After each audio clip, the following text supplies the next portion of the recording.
Evening all.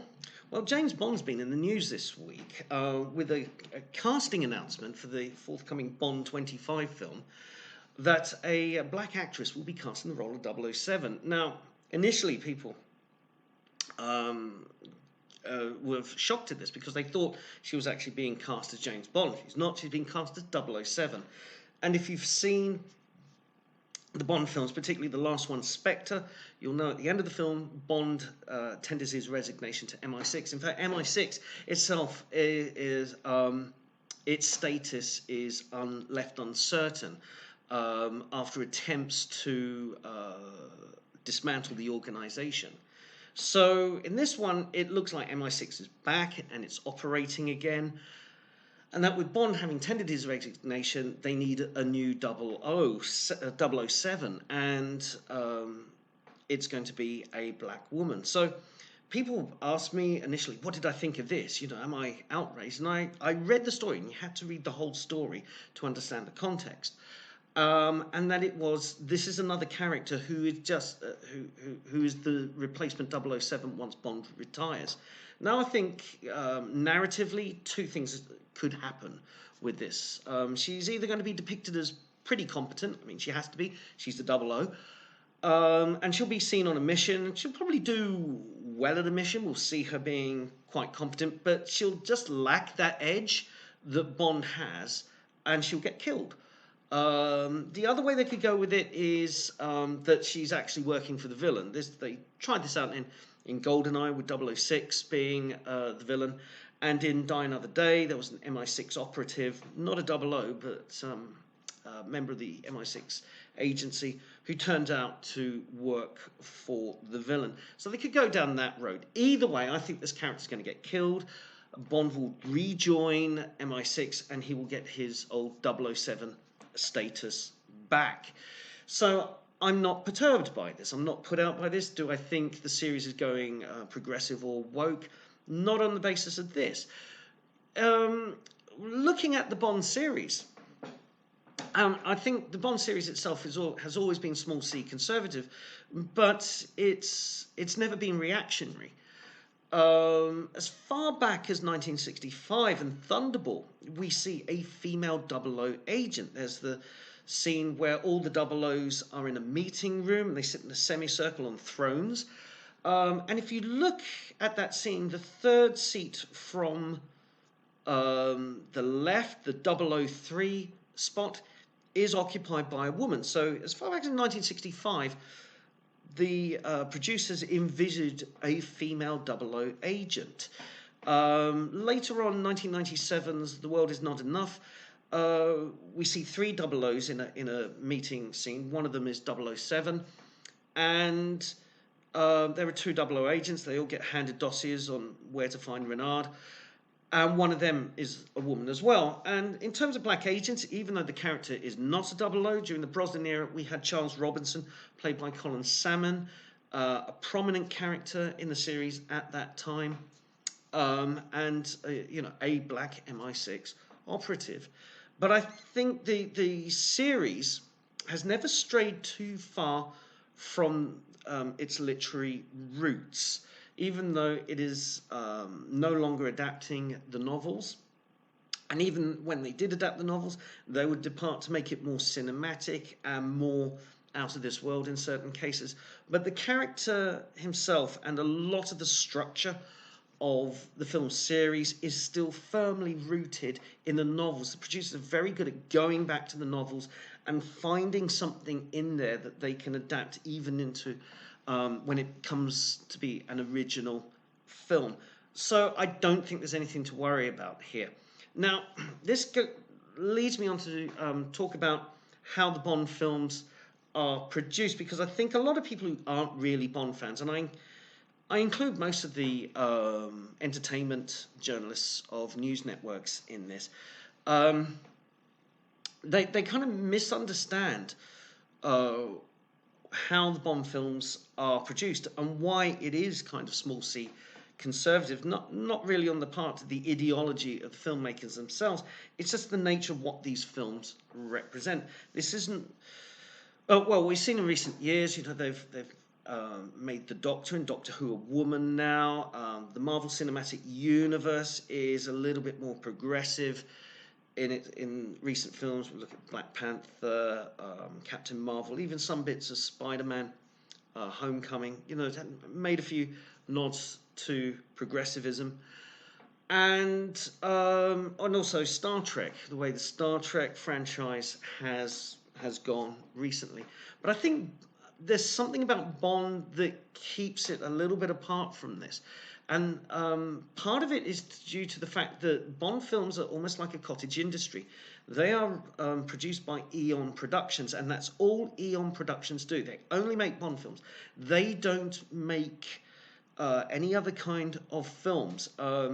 Even back in the days in the 60s, the last time the Eon producers, Cubby Broccoli and Harry Saltzman, went off and did something completely non-Bond was in 1968 when they made The Battle of Britain and Chitty Chitty Bang Bang, respectively.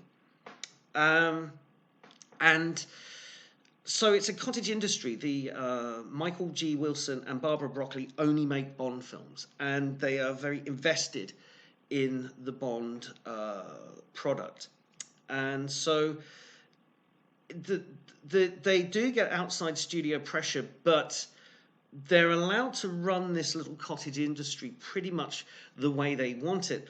The exception being is in terms of the financiers and legal issues. And since 1989, the Bond films have been bedeviled by a lot of legal issues. This is why the space between Bond films has been getting gradually more and more increased, because what you have is that it takes 3 major film studios to produce a Bond film now, because the rights are in flux. There's this huge tug of war between the studios over who owns the rights, and this has been the case since 1989.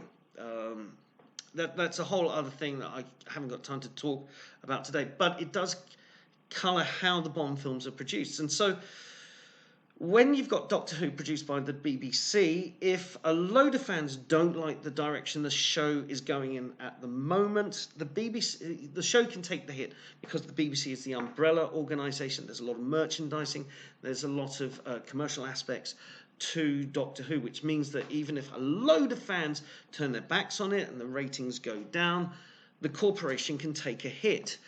Likewise with the Marvel Cinematic Universe, likewise with the Star Wars franchise. Disney now owns that. Disney can take a hit from something like The Last Jedi. It can't take a sustained hit, but it can take a little bit of a hit.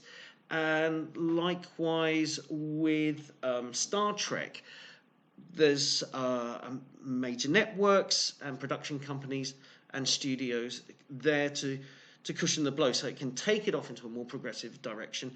And when the criticism comes, and when some of the fan base deserts, it can take a hit. Not so with the Bond films.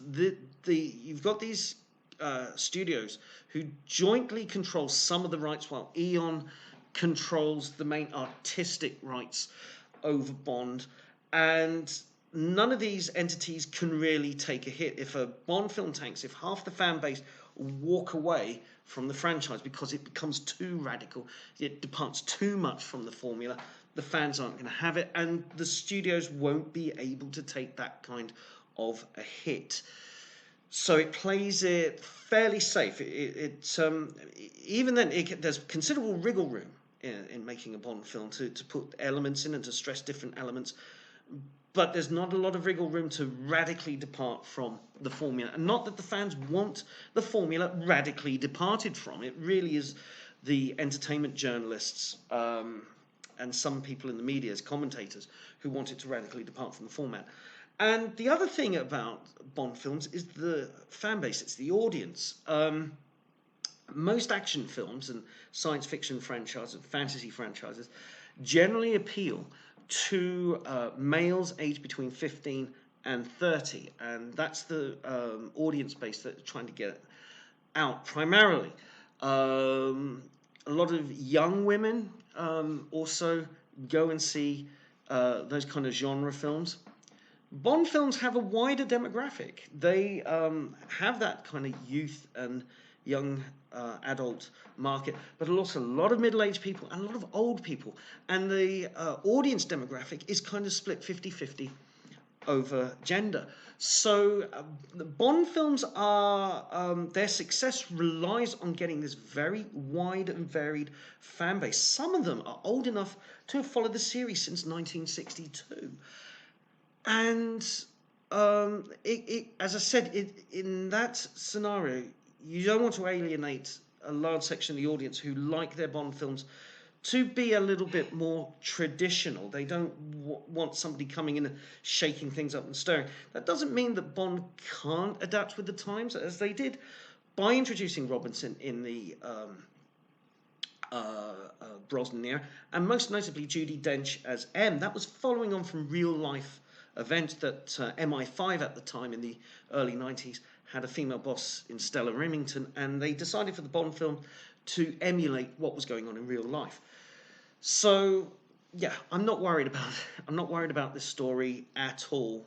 As on the surface of things, I think it will play out pretty much as I described. You know, this is a replacement 007 character, be a supporting character, and at some point they'll get bumped off, and Bond will get reinstated as 007.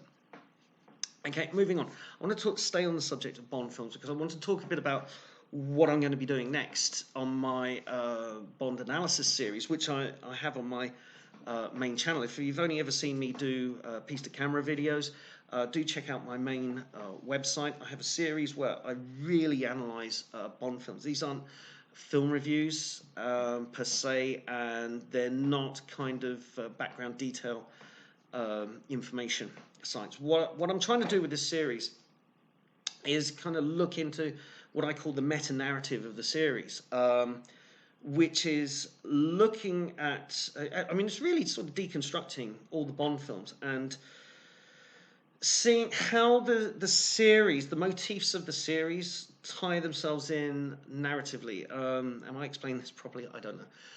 But what it is that there's certain decisions that the producers take, the writers take, the director takes, and it impacts each Bond film. And then when you look at those decisions over 25 films, you start seeing a wider arcing picture of how the Bond films are, how it informs the character, how it informs the grand story of Bond, which isn't easy because the films they're not a saga, they're not Lord of the Rings, and they're not the Star Wars saga. These films can be viewed in any order, in any sequence. One or two exceptions. You have to watch one before the other. But for the most part, you can dip in at any point in the series. That's how most people have come to watch James Bond films. But having said that, if you watch the entire series, you'll start noticing things that tie the films together almost invisibly. But if you are aware of them, if you watch the films as often as I have, you start noticing these things. And this is what I want to get into with the series. It's looking at the decisions made and really trying to look at the films in a way that I think people who read my articles will then go back and look at the film and they'll start noticing the subtle things that absolutely make this the greatest film saga of all time. I'll give you examples. I mean, in Dr. No, the decision to film it in colour just kind of impacted the whole series. 1962, British film, could have easily been made in black and white. Goldfinger, there's the invisible scene, as I call it. There is a scene in Goldfinger that has to exist, even though it was never filmed, probably wasn't written, and nobody ever discusses about it, but it exists. And I know that's might seem a strange concept to get your head around. Go and read the article that I did on Goldfinger, and I talk about this invisible scene and why it actually links the story together. It makes sense to why things happen the way they do in Goldfinger. It really is about Pussy Galore. Why does she change from being Goldfinger's personal pilot to being to aiding James Bond and stopping Operation Grand Slam? It's this invisible scene. And the last one I did was on Her Majesty's Secret Service, where I looked at, I challenged the idea that if Sean Connery had been in on Her Majesty's Secret Service, it would have been the greatest Bond film ever. I put forward the idea only Nixon could go to China, only George Lazenby could be in on Her Majesty's Secret Service, and I look at that and how the series tried something different, and I looked into why Tracy is the love of Bond's life, why he forsakes all others to be with her. So that was where I left my series off. Now, after that, I've got to do Diamonds Are Forever, and for a while I was struggling for a hook on Diamonds Are Forever because tonally it is extremely different from On Her Majesty's Secret Service. This was a production decision when United Artists were disappointed at the box office returns for On Her Majesty's Secret Service. They decided they wanted to take more participation, have a more controlling role over the way Bond films were made. They felt that Broccoli and Saltzman had run in the wrong direction on OHMSS, and so they flexed their muscle on Diamonds Are Forever and the way it was produced. Now, over the years, On Her Majesty's Secret Service's cachet and stock amongst the Bond fans has risen and is now regarded as one of the best films. It frequently makes it into people's top 3 Bond films of all time. Conversely, Diamonds Are Forever's reputation has dimmed, even though on release it was extremely popular and it far outperformed On Her Majesty's Secret Service. And the reputations of both films have gone in opposite directions. So when it came time to sit down and think about what's my hook on Diamonds Are Forever, how does it fit into the meta-narrative, I was struggling for a while. And then it hit me. There is something there that I looked at that tonal difference between it and its predecessor. On the one hand, you've got the Bond genuinely in love and the tragedy at the end of that. And then Diamonds Are Forever comes in with a kind of angry, impatient Bond searching for Blofeld. Once he finds Blofeld, the film becomes a kind of quirky, little bit camp, more light-hearted mystery romp. And I was trying to think, okay, why does this tonal shift exist? Well, I knew the reasons behind the production, that United Artists didn't want a first-time director like they had with On Her Majesty's Secret Service, a director coming in for the first time, wanting to put an individual stamp, wanting to try something different. No first-time actors playing James Bond. Had to be somebody tried and tested. In the end, they went for Connery. Why it was filmed largely in America, why it was given a very restricted budget compared to other Bond films. And it was placed under a lot of constraints, Diamonds Are Forever. But within those constraints, the producers, Broccoli and Saltzman, managed to find some creativity. They mixed up the backroom staff a bit. They got back the director of Goldfinger, Guy Hamilton, and alongside their long-standing scriptwriter, Richard Maybaum, they brought in a writer called Tom Mankiewicz, who had a way of writing very witty and quick-paced to and fro dialogue, which is one of Diamonds Are Forever's best strengths, is the kind of quick-fire dialogue that's in it. So a lot of memorable quotes. And it's this big tonal shift. So there is the production side of it, the real-life production side that put the film under the constraints. But when we're looking at it, when you look at Diamonds Are Forever, certainly the writers and producers at the time were not thinking meta-narrative. But as the series has progressed, subsequent writers, subsequent directors have had to address the issue, what do you do about OHMSS? And it was 4 films after that film was made that they dared even mention obliquely Bond's wife. They do it again in, most notably, in For Your Eyes Only. But there's a couple of points after that. License to Kill and The World Is Not Enough have references to Bond's wife. But Diamonds Are Forever almost pretends OHMSS didn't happen. After that initial scene with an angry, impatient Bond trying to hunt down Blofeld, after the pre-title sequence, Bond's relationship with Blofeld is kind of more sardonic whenever they meet. There is no out-and-out confrontation between the two men over the events that happened at the end of On Her Majesty's Secret Service and Blofeld being responsible for Bond's wife's death. It's just not mentioned. And why is this? Well, I had to look at the meta narrative and see, is this just an incongruity that we just have to waft away and suspend our disbelief? Or have the subsequent writers and producers realized the legacy and solved this dichotomy themselves? And I believe they have. And I'll leave you with this. Okay, why is Bond indifferent to Blofeld? You know, he just really wants to stop Blofeld's scheme. Why is Bond suppressing that kind of anger, that rawness from his wife's death? And why is Blofeld so flippant in return towards Bond, knowing what he's done to Bond? And, well, I'll leave you with this. In The World Is Not Enough, Q says to Bond just before he departs into his retirement, I always try to give you two pieces of advice.